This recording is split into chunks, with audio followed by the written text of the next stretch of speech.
Hey everybody, how are you doing? Are you doing okay?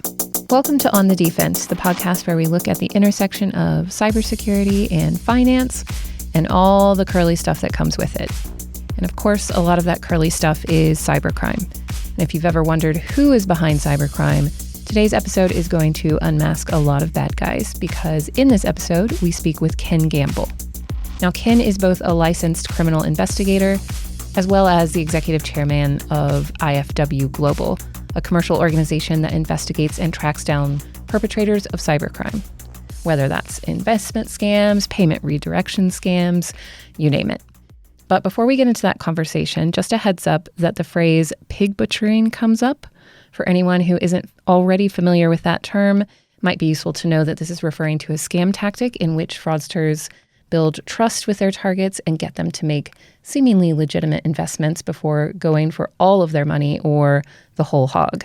So, pretty sinister tactics, but not quite as messy as actual pig butchering, or so I assume. Anyway, it's a great discussion, and I hope you enjoy having a listen. Thanks. So, hi, Ken. Thank you so much for joining us today. Really excited to hear you talk about some of your work, because I know that you've done a lot of it in this area. But for our listeners, can you tell us a bit more about who you are, your background, and how you came to be involved in investigating cybercrime? Sure. Thank you, Shanna, for having me. It's a pleasure to be here. So I started 35 years ago as a private investigator in Sydney. That was how I started my career. And I worked doing traditional, old-fashioned investigations for many years, a lot of insurance fraud in those days. And about halfway through my career in 2007, I decided to focus all of my efforts on cybercrime. I started to look into cybercrime as a new opportunity to expand my business operations at that time. So that's when we founded IFW Global, myself and my long-term business partner, Alan Watson, who we started work together back in 1988 in Sydney. So I had this kind of a background in a lot of covert surveillance in my early career. I had a government contract for several years.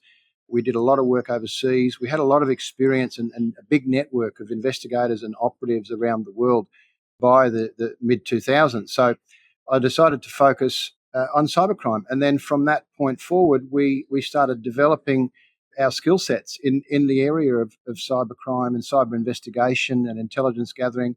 And of course, that has morphed into some pretty heavy-duty criminal investigations. Most of our work is criminal, and most of it's overseas also, targeting groups that are conducting large-scale financial crime against Australians and against other nationalities, not just Australians. We have clients all over the world.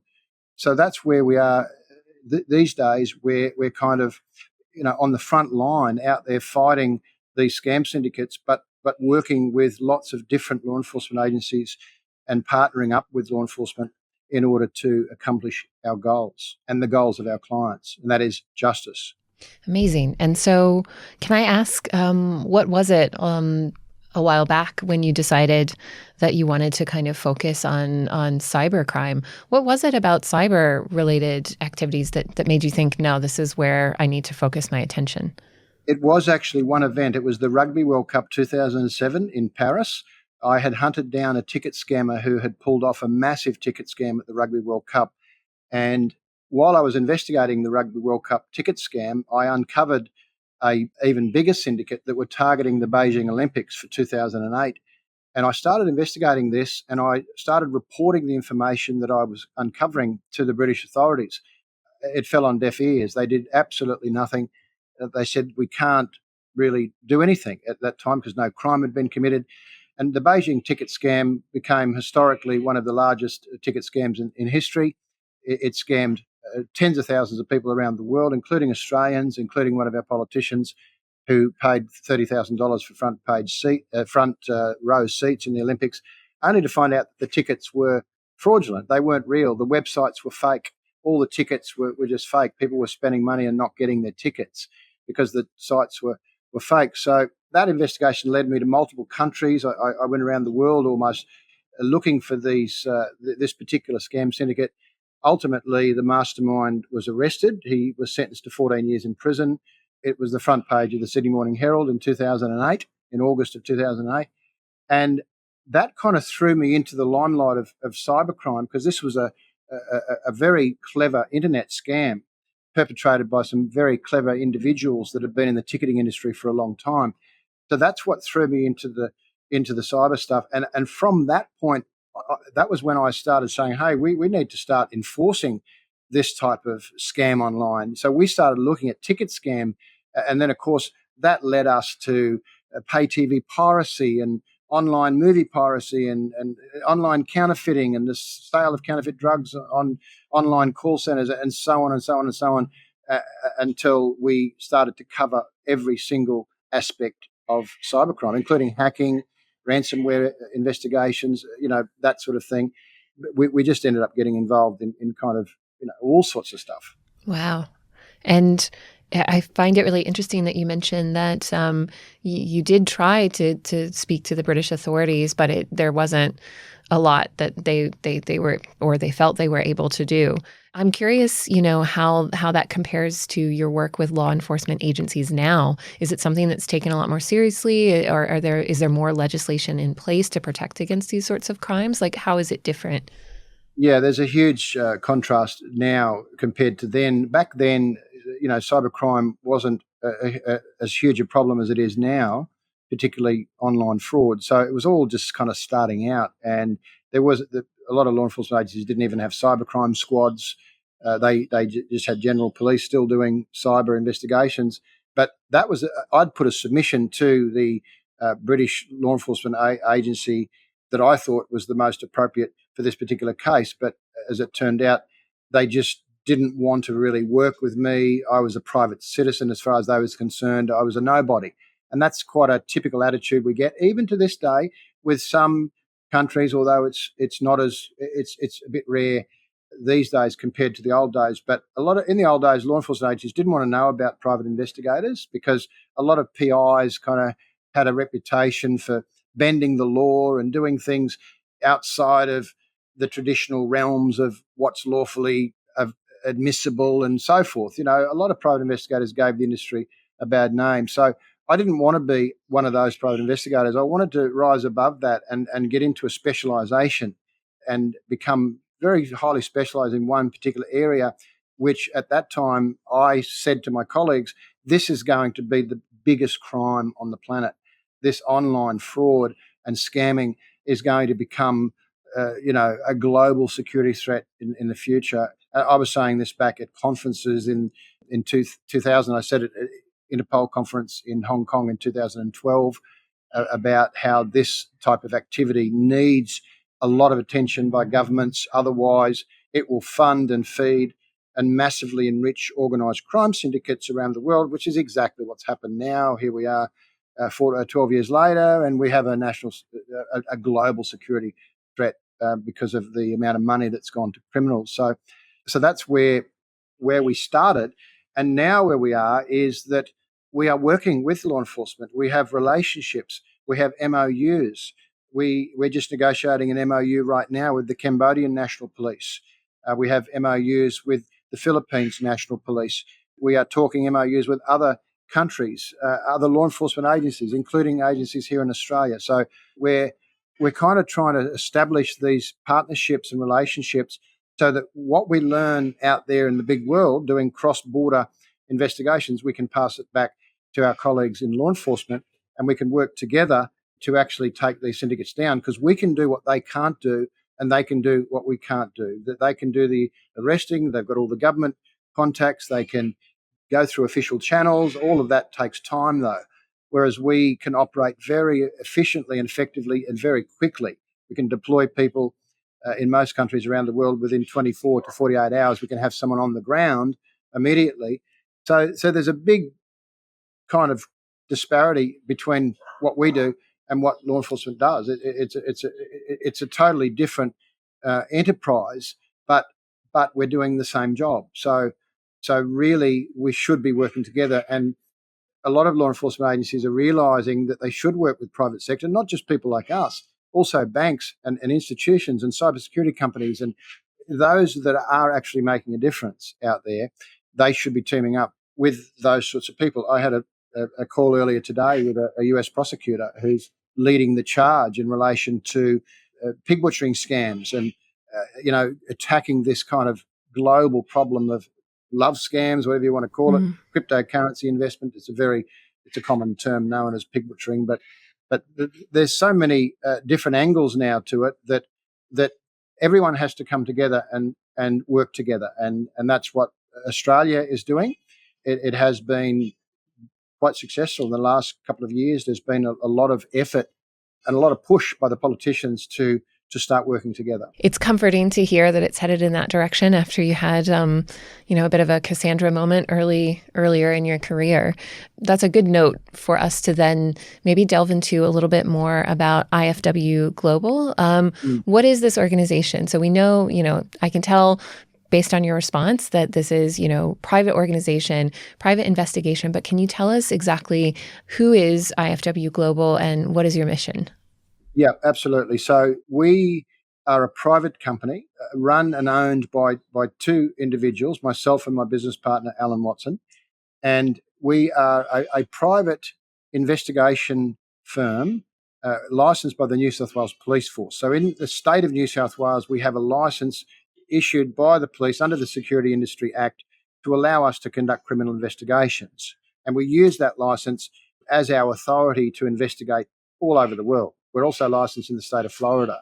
So we have at the moment about 29 staff on our book. So we're not a huge company. We're very small, doing big things. But we have staff here in Australia, Philippines, US, a couple of others scattered in other countries. And we use a lot of consultants and contractors and specialists in certain other areas that may have certain expertise in certain things.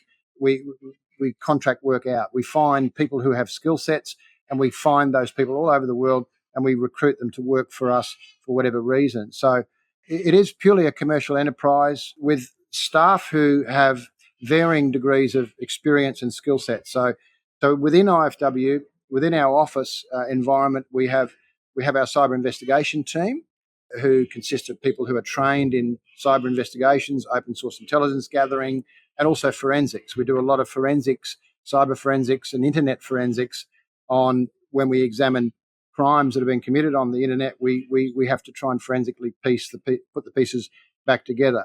We have a COVID engagement team.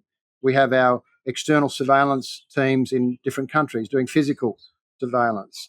We have our senior investigators who are usually former law enforcement detectives or from a local or international law enforcement agency that has a lot of experience. So we've kind of got this group, not unlike what you would see if you were to look into a major law enforcement agency's office, and you'll see these kind of computer experts and cybersecurity people, and you have all these different people with the relevant skill set that it is necessary for us to conduct our work. And we have our legal advisors as well, because we have to have legal advice on a lot of issues. And we have international partners in other agencies similar to us that we work very closely with. And we partner up on some occasions to work with those partners on particular projects. It sounds expansive. It sounds like you're doing so much different work across so many different borders. And so I'm really curious to know, what you've found through the course of this work in terms of the cybercrime groups, the syndicates, the people who are actually behind a lot of these crimes or a lot of these scams. We saw your piece on Al Jazeera about the IFW's work in Manila and how, there was this cybercrime group made up of American expats, but that's just one group. Who are the people behind these crimes? And, is that sort of group typical with what you saw in the Philippines? Yeah. There are specific groups that are dominating the cybercrime industry globally. We have identified, these groups publicly. We're always exposing them. There's different crimes for different nationalities. There a lot of the hacking, the ransomware, even phishing. A lot of the phishing scams. A lot of that stuff comes out of Eastern Europe. Some of it Southeast Asia, but certainly a lot out of Eastern Europe. More increasingly in Africa as well, like Nigeria and these sorts of places. But a lot of the ransomware and cyber attacks seems to always track back to Eastern Europe. So there's a heavy industry there for that type of activity. Whereas when you are looking at investment scams, stocks and shares, securities, those high-level investments, the real clever Wolf of Wall Street type scams, you're looking at British. The British absolutely dominate the industry globally. All the boiler rooms, almost all of them, are owned by British criminals, and they are controlled by British groups because they have mastered the art of making billions of dollars by selling non-existent shares. And then you've got other types of crimes like the celebrity advert AI trading scams, the platforms online dominated purely and almost solely by Israeli criminal groups over in Eastern Europe, originating from Israel but operating in Cyprus, Bulgaria, Serbia, Moldova, Georgia, Ukraine. There's heavy operations in Ukraine, more than 100 different syndicates operating out of Ukraine alone, targeting countries all over the world, including Australia. And their specialization is getting people to sign up on platforms to make a little bit of money out of crypto trading. And you put in $250 and all of a sudden your balance is on $1,000. And then they manipulate the balance to make it go up and up and up and up when they're actually stealing the money as it gets paid in.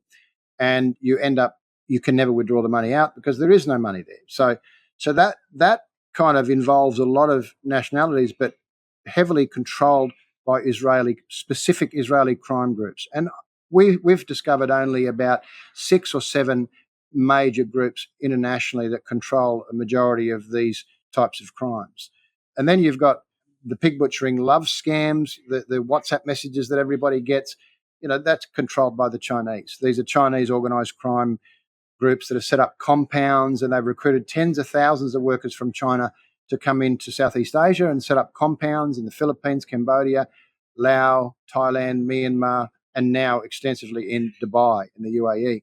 So we're kind of looking at all these groups. We know who the masterminds are in a lot of these groups. We've got insiders. We've been building 15 years of intelligence on who these people are. We share a lot of our information with law enforcement, Australian, US, UK, Europol. We're working at the moment with several different European law enforcement agencies, uncovering syndicates in countries like Serbia and Bulgaria. So we're kind of a firm that has amassed a massive amount of intelligence, but we can't do a lot about the intel that we're holding because we don't have funding for operations. We don't have backing by the government.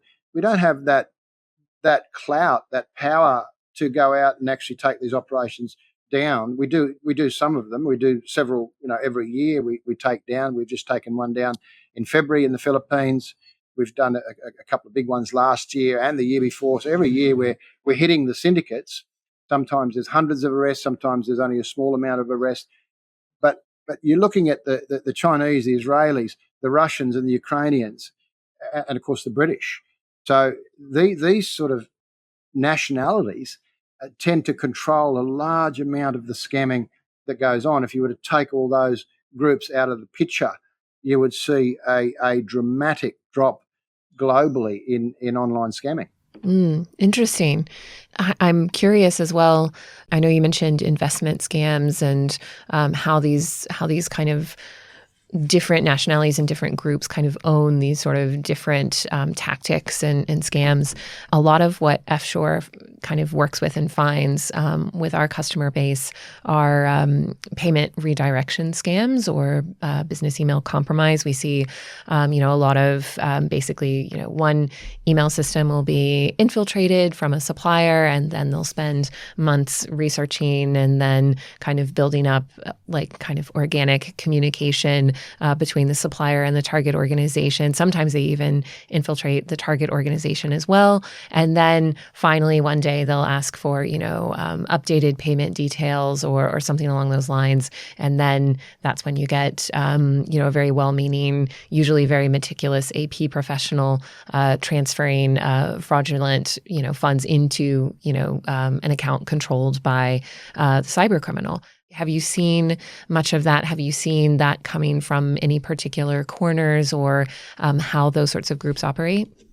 Absolutely. We've investigated a lot of those cases. Traditionally, we haven't been doing them lately. I guess we're sort of focused on bigger cases, and a lot of the business email compromise cases have not been in the hundreds of thousands or millions, although there are some large cases that we've worked on, including one where a well-known Australian company lost $3 million Wow. in a business email compromise.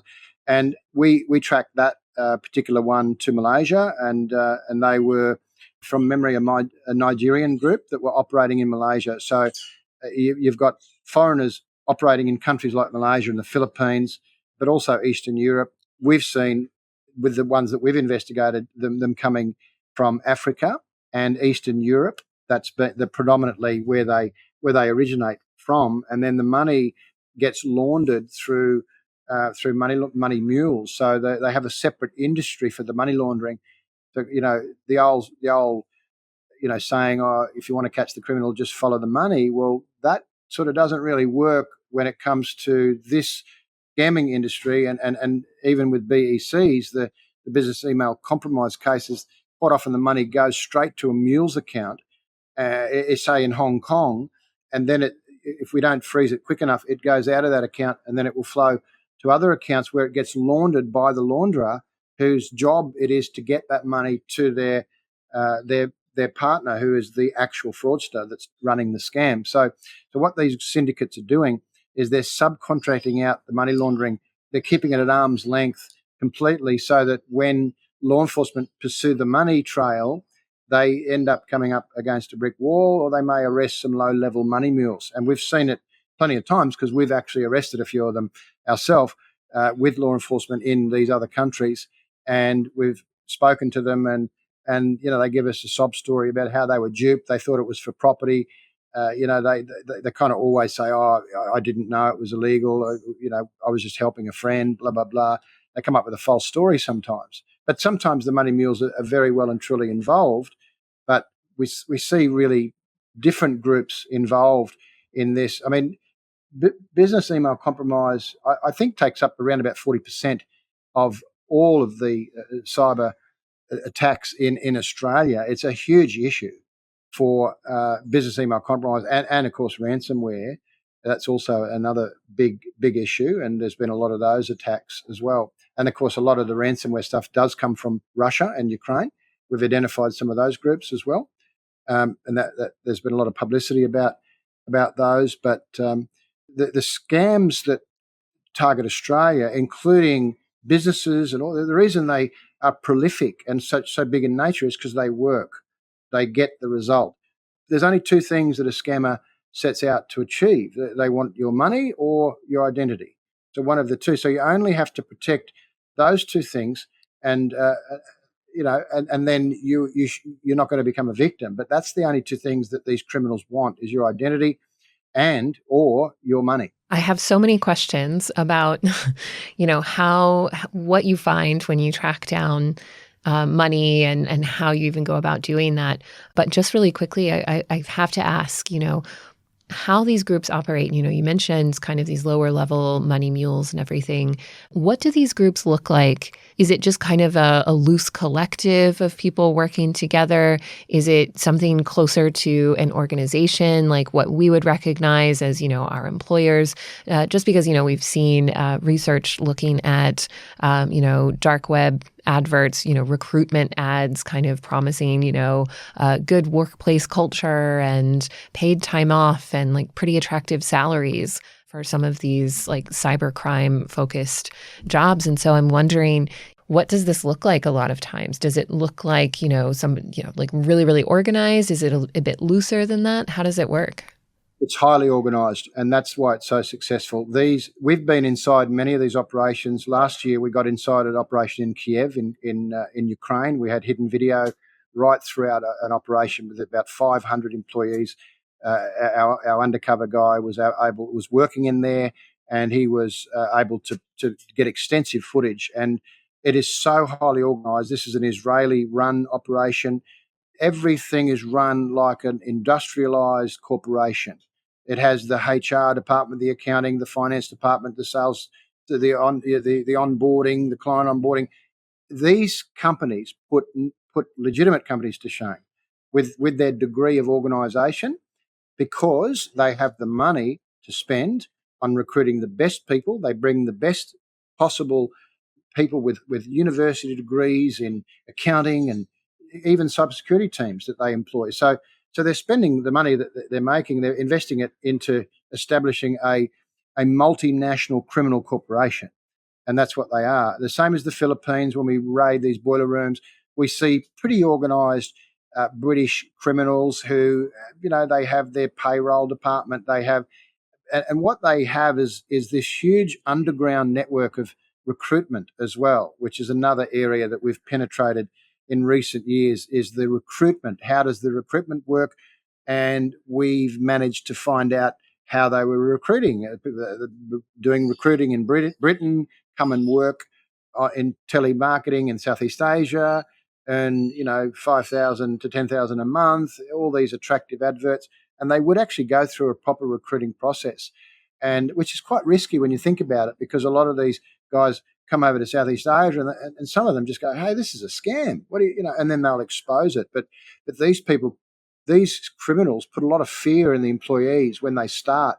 They say that if you expose any of this, you won't leave this country. We have got law enforcement in our pocket, and of course that's true half the time. We have got powerful connections here. If you mess up with us or you do something wrong, you're going to be in serious trouble. And of course, most average workers that are confronted with that, they may leave the company, but they're too scared to talk out and actually expose it. We've had some of those whistleblowers come forward to us and give us the inside as to how these things work. But they are criminal corporations. They're run with front companies. All their registration certificates are on the wall. We just did a raid in February in Cebu, arrested 35 people that were scamming people with those celebrity adverts in Australia, the celebrity Gina Reinhardt ads and all that. We found that this company was run immaculately. It was run with all the necessary permits, the business permit, all the relevant permits that any business has to have. It had everything. But that particular company was running as a telemarketing call center, a business processing company, BPO, which essentially that's all that they were purporting to be doing, just telemarketing. But of course, what they're actually doing is running these massive scams and getting people to sign up on websites and invest in cryptocurrency. But if someone had walked into that office to do an inspection, they're going to find everything above board. The staff are employed. Everyone's on employment contracts. It's just like a legitimate corporation, except they're secretly doing criminal work instead of the real work. So what we see is a lot of these front companies, they're fronting as legitimate organizations, but in fact, they're just a criminal corporation. Yeah, it's mind-boggling to think, because, a lot of people, I think have an image of cyber criminals as being these kind of rogue, hoodie-wearing, people like in the basement, and they don't realize that it's actually an extremely organized, like you said, corporation that's kind of functioning the same way probably their own workplace functions. And so I think maybe if people were more aware of that, there would maybe even be less stigma around, if you do click on the wrong thing, if you do make the wrong payment, if you are duped in some way. I think people might not attach quite as much stigma to it if they knew that this was an entire corporation dedicated to swindling people, and had, in-depth white-collar understandings of financial processes and investments, and, had amazing laser targeting, that a lot of marketers would probably envy. And so I'm kind of wondering now that you've talked about how sophisticated a lot of these operations are, when they are successful in stealing someone's money, stealing someone's identity, kind of getting what they want. How does that work on your end? How are you able to then help clients past that point when, the worst case scenario has happened? How many assets are even recoverable in the first place? Yeah, and that's a good question. And of course, what happens is someone loses $1 million, they come to us and say, "I want you to get my money back." Well, that's not that easy. It's not a simple process, because firstly, to get the money back, we have to trace who's behind the fraud. So what we what we sell to the client is the investigation. We have to team up with law enforcement. We have to get lawyers involved. You're going to have to pay for that. You're going to have to understand there's going to be costs involved. We can pursue the criminal group and we probably can catch them, but we cannot guarantee that you're going to get your money back because we don't know whether these people are already in jail by the time we find out who they are, or they've already been shut down, or all their money spent, or whatever the case may be. But we cannot ever guarantee any sort of asset recovery. But of course, our objective is to go after the assets. And what we found in some of our cases in the past is when we arrest these people, they're very keen to negotiate a settlement. We arrested someone in the Philippines who took 1.8 million off a client in Sydney. He's actually done a podcast about this story. We recovered $2.2 million for him by arresting the mastermind of the syndicate, locking him up in jail, and he offered to pay the money back in a settlement. So in order for our client to drop the charges. So we negotiated the settlement. We went to court. We went in front of a judge. We did it all properly by the book, by the law, with my client walking away with 100% of his $1.8 million. And he's gone public with his story now because it's such an incredible story. And it also gives some people hope, but it doesn't happen every time. And that's what people have to understand. It's really hard to find money overseas because these criminals, particularly when it's crypto, they cash it out, they put it into assets. You've really got to attack them on the front line. You've got to attack them like we did in Malaysia. You've got to kick their doors in with SWAT teams. We did 24 raids last February with SWAT teams, all simultaneously around Kuala Lumpur and Penang in Malaysia, and we arrested 81 people. And when we struck that syndicate, we struck them with shock and awe, as they say. It was a very strong show of strength on our part. So we were able to lock on to assets, 4.3 million in cash seized, but that money is still tied up with law enforcement, with the Malaysian Anti-Corruption Commission. It hasn't gone back to victims and may not go back to victims because, there's all sorts of other things to consider when the government seizes money. Well, whose money is it? Can we prove that it's the victim's money? So there's all these things to consider. It's a difficult challenge to get money back. Is it possible? Absolutely.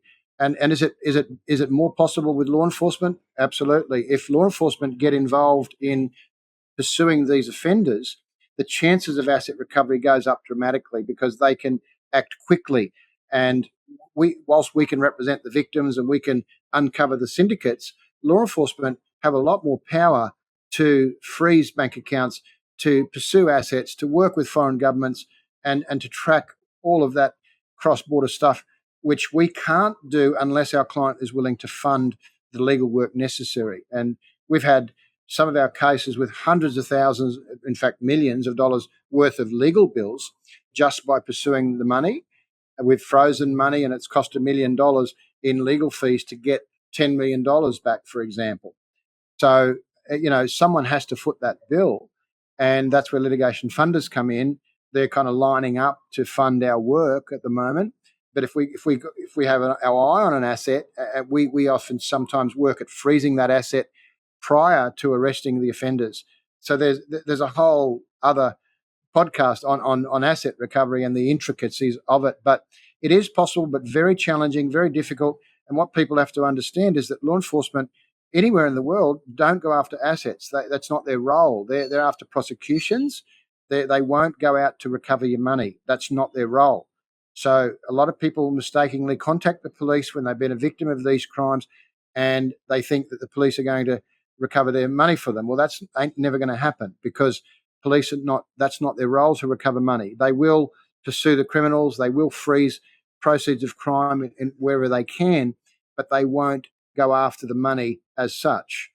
So that creates a huge gap in the whole industry because the victim is left not knowing what they're supposed to do and who they go to, and they don't know who to go to. They reach out to so many different agencies, and people.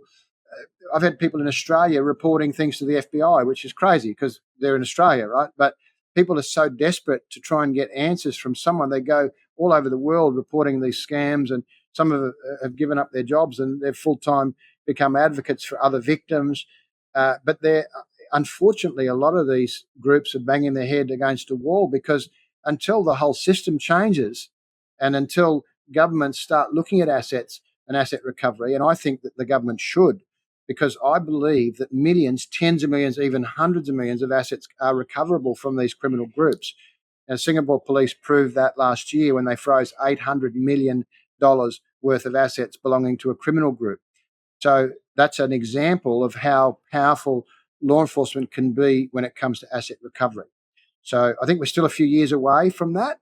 But if our authorities here join with other authorities in other countries, join together with firms like us that have got boots on the ground and we're uncovering who the syndicates are, I think the chance of significant asset recovery is very high. Yeah, that makes sense because, there's without the financial incentive, it's hard to imagine, obviously I know some cybercrime still happens, but without that financial incentive, so many of the cybercrimes are financially motivated. So it seems like the government would definitely have a big role to play in kind of recovering assets, kind of removing some of that incentive on more of an individual or business level until something along those lines changes. What can people and business leaders do just in their day-to-day lives to protect themselves from these sorts of crimes? Is there something that you do or that you do in your organization that you would recommend someone else considering? I know that's a bit of a broad question because there's so many different types of scams and so many different ways it can all go wrong. But, for particularly our audience, a lot of whom are finance leaders, what's something that they can do before these bigger systemic changes finally happen? So, look, it's about vigilance, it's about awareness, and we have to make sure that the people that are working within our organisation is aware of what type of scams are out there. A lot of companies, people working in accounting and finance, they're not even aware of how these scams operate. So there needs to be a lot more education given to people in business about how these fraudsters work, what are the type of methodologies they use and so forth. So awareness is huge. That's the biggest issue. If people were aware of all these scams, there wouldn't be any scams. If people are aware of all these email phishing scams and stuff, like me, they would just delete them without even opening the inbox. They just delete them, delete, because they would recognize them immediately. But the vigilance is the other thing. They have to be vigilant and they have to make sure that they bring in the appropriately qualified organisations that can conduct proper assessments and have insurance. Cyber insurance is a huge growing area. They need to have cyber insurance because cyber insurance is now become one of the most important things in the business community in case someone's attacked, because everyone says it'll never happen to me, and then all of a sudden they've lost all their data and they're in big trouble, and it destroys some businesses permanently forever. So I think having an external agency, and we don't do cybersecurity, so it certainly wouldn't be us, but getting a cybersecurity agency, someone externally that does specialise in these sort of preventative measures, and getting them to come in and do a vulnerability security assessment on your infrastructure to see how easy it is to hack you. That's the number one. If I could put a message to every business in the country, go out and find someone to do a vulnerability assessment on your own business. How vulnerable are you to an attack? How vulnerable is your systems?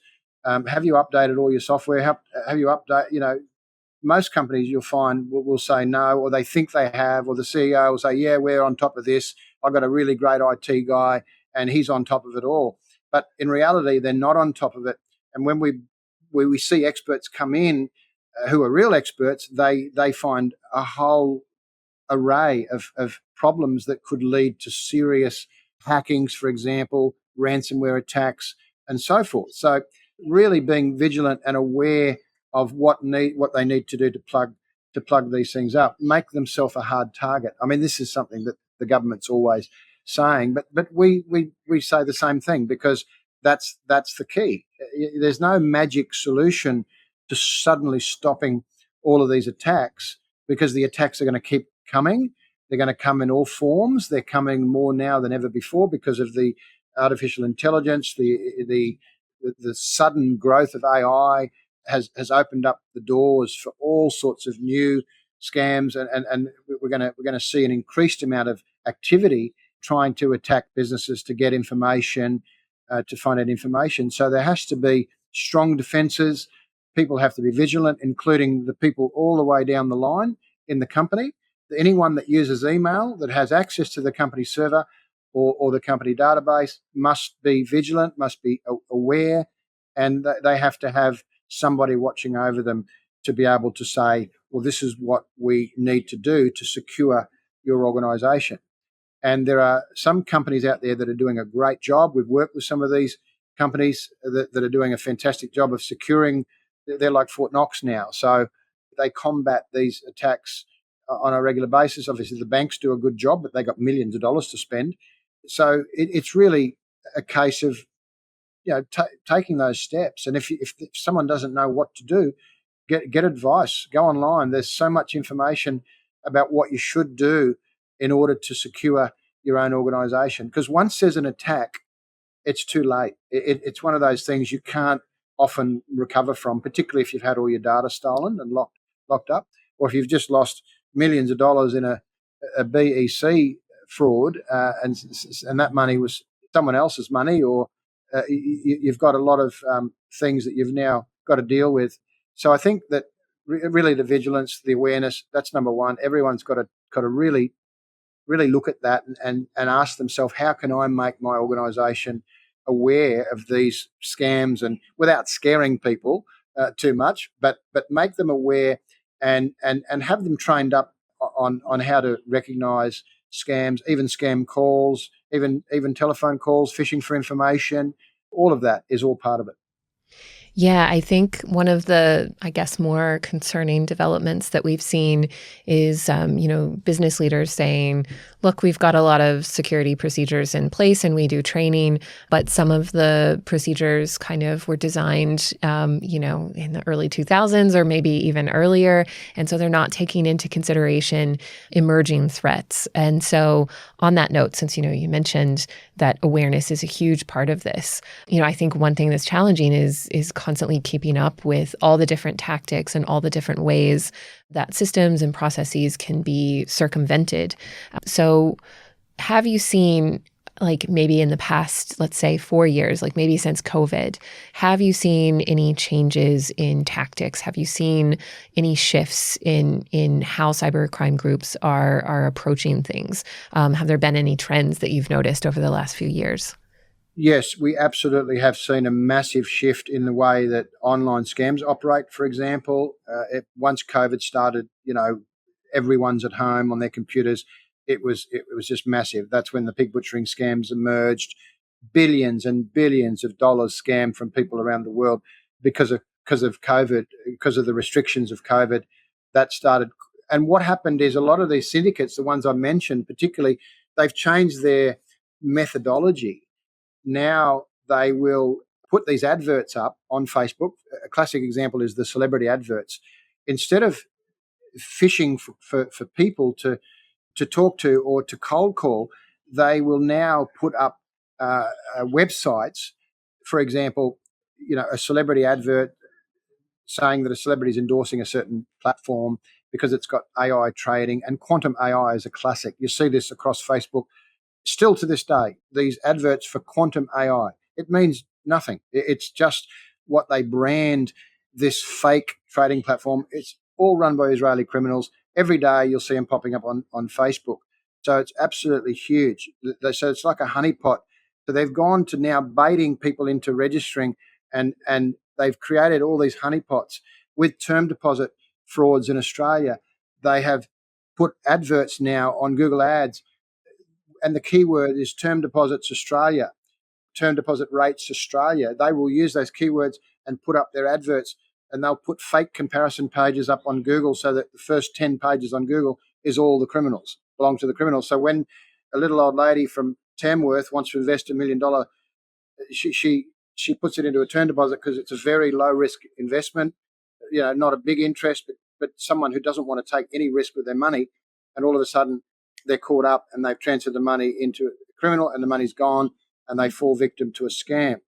So they actually went out searching for a legitimate term deposit. The other people that want to trade went out searching for a legitimate trading platform and ended up with the scam ones. Someone went out searching for Tesla or Apple shares or whatever, and they end up finding an educational website that looks so slick and professional. They register their name on it to get a call by a very well-spoken British man who purports to be in Hong Kong or Taiwan or Japan with a very flash-looking financial advisory firm with a well-established reputation that has been developed over the past 6 months with fake adverts put up on fake PR media sites. So these are criminals who are very, very savvy at now understanding the human psyche of what people want to see, what they're looking for, and how to get those people to come and sign up on their platform. Whereas the old days of scamming, it was like people cold calling. I want to talk to you about stocks and shares. I've got a great opportunity. People just hang up now. So the whole industry has shifted into becoming much more sophisticated. And I mention AI because they're using AI programs to help send these types of phishing emails and messages on social media so that it hits the masses. And they can only do that through AI generated platforms, basically. So it's changing dramatically. And I've seen also a lot more young people getting caught up in scams now than traditionally. A lot of elderly people and a lot of business, a lot of business people. I mean, a lot of self-employed people in industries that don't involve the internet, like mining, electrical, engineering, all of this. A lot of those people are just getting absolutely hammered by scams because they don't have the awareness, they don't have the internet savviness, and they're just getting hammered left, right, and centre. But that shift has become a lot more clandestine, and it's not as obvious as that call that comes on the phone now. It's actually capturing people who are just going online to go about their business, and suddenly they've got themselves involved in something, and it's hit one of their vulnerabilities. It could even be a romantic connection, or it could be anything. It could be a business opportunity. It could be something that's going to spark their interest, and then of course they're going to end up falling, hook, line, and sinker for what could end up being the loss of their life savings. Really, really, I mean, it's scary to think about.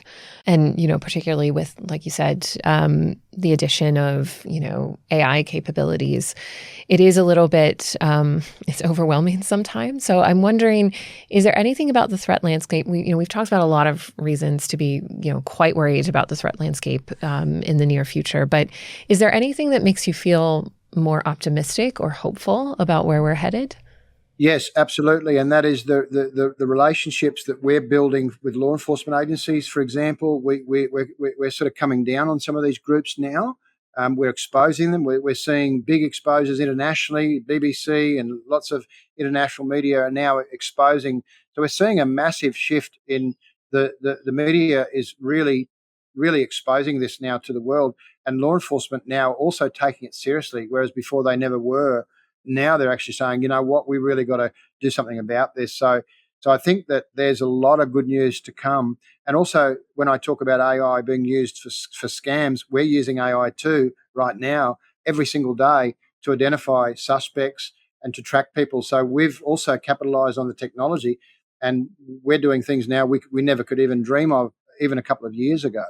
So we're using the technology ourselves for our benefit to actually catch criminals. So it's like a bit of a race on technology, but we are very optimistic about shutting down and severely disrupting a lot of these syndicates.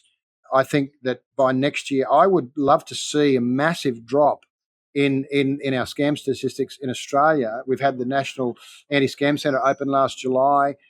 We've got the JPC3 that's now attacking scams. We've got all these agencies are now coming together, and they're actually doing something. So the figures are going to be the most interesting figures of all time over the next 1 or 2 years to see whether there is a dramatic drop in fraud, and particularly investment fraud, which is the area that we deal in, which is one of the most profitable types of online crime.